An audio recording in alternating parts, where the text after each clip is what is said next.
The containment field flickered red as Melissa watched the Zitharon warships descend upon the colony world of Kepler 442b. Her hands moved across the holographic display with practiced efficiency, rerouting power to the orbital defense grid. It wouldn't be enough. It never was when the Zitharons decided a world needed cleansing. "Commander Torres!" The artificial intelligence's voice resonated through the command center. "Evacuation shuttles are at 42% capacity. We need more time." "Time is something we don't have, Arya," Melissa replied, her dark eyes reflecting the crimson warnings cascading across her screen. 300,000 colonists, families, children, researchers who had come to this paradise world seeking peace after the border wars.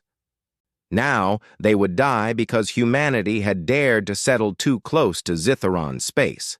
The galaxy had rules. Humanity had learned them the hard way over the past 2 centuries since achieving faster-than-light travel. The rules were simple. Avoid the Zitharons, pay tribute to the collective, never question the ascendancy. Humanity, ever the newcomers, had tried to follow these rules. They had been humble, cautious, grateful for whatever scraps of territory the elder races permitted them. But the elder races had miscalculated. They had forgotten to ask one crucial question. What kind of world produces a species capable of splitting atoms before leaving their own atmosphere?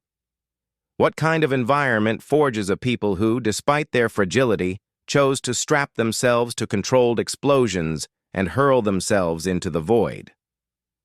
Earth. A death world. Class 12 on the Galactic Habitability Index, where a single microorganism could kill most galactic species, where the weather itself was a weapon, where predators hunted other predators for sport. The first Zitharon plasma lance struck the shield generators. Melissa gripped the edge of her console as the station shuddered. Alarms screamed. She opened a channel to the evacuation coordinator. "Burak, status report!" Static. Then his voice cut through, steady despite the chaos. "Shuttle bays 7 through 12 are compromised. Rerouting evacuees to the northern platforms.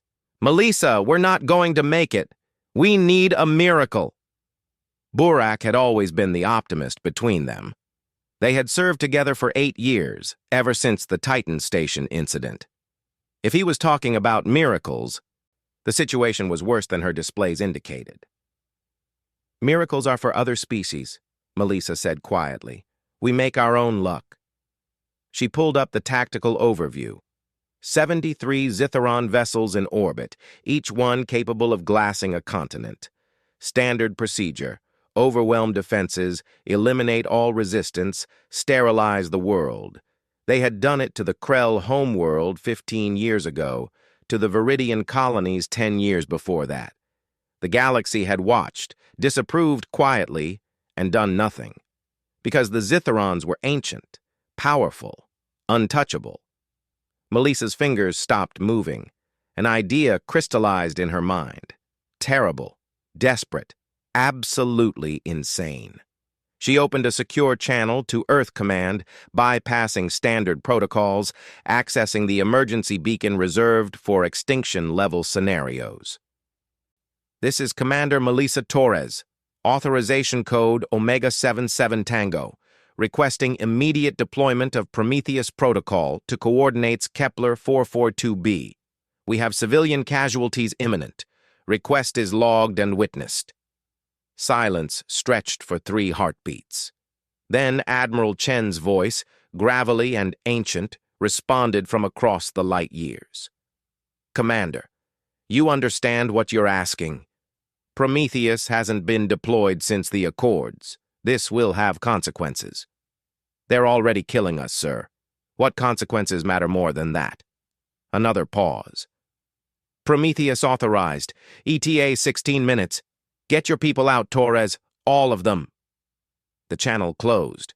Melissa felt her hands trembling and forced them still. She switched to fleet-wide communications. "All ships, all stations. This is Torres.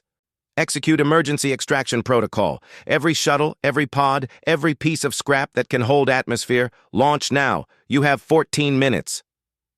Commander? Arya's voice held a note of confusion, remarkable for an AI. What happens in 14 minutes? Melissa pulled up the evacuation progress. 78% now. Not enough, but better. Burak's face appeared on her secondary screen, sweat streaking his face, a nasty cut above his eye. Melissa, what did you do? What we should have done years ago, she said. We've been playing by their rules, Burak, trying to fit in, trying to be good galactic citizens. But we forgot who we are. The Zitharon ships continued their methodical bombardment. Another shield generator exploded. The station listed 15 degrees. Melissa felt the gravity compensators struggled to adjust. We're Deathworlders, she continued, her voice carrying across every channel, every ship, every colonist, racing toward escape. Our planet tried to kill us every single day, and we thrived. We turned deserts into gardens and tamed lightning itself. We split the atom and walked on our moon before most species developed agriculture. We're not victims. We never were. On her display, a new signature appeared at the system's edge. Then another. Then a dozen more. Prometheus had arrived. The Zitharon hierarchy had orbital bombardment craft. The Ascendancy had their sun-powered dreadnoughts. The Collective had quantum disruptors.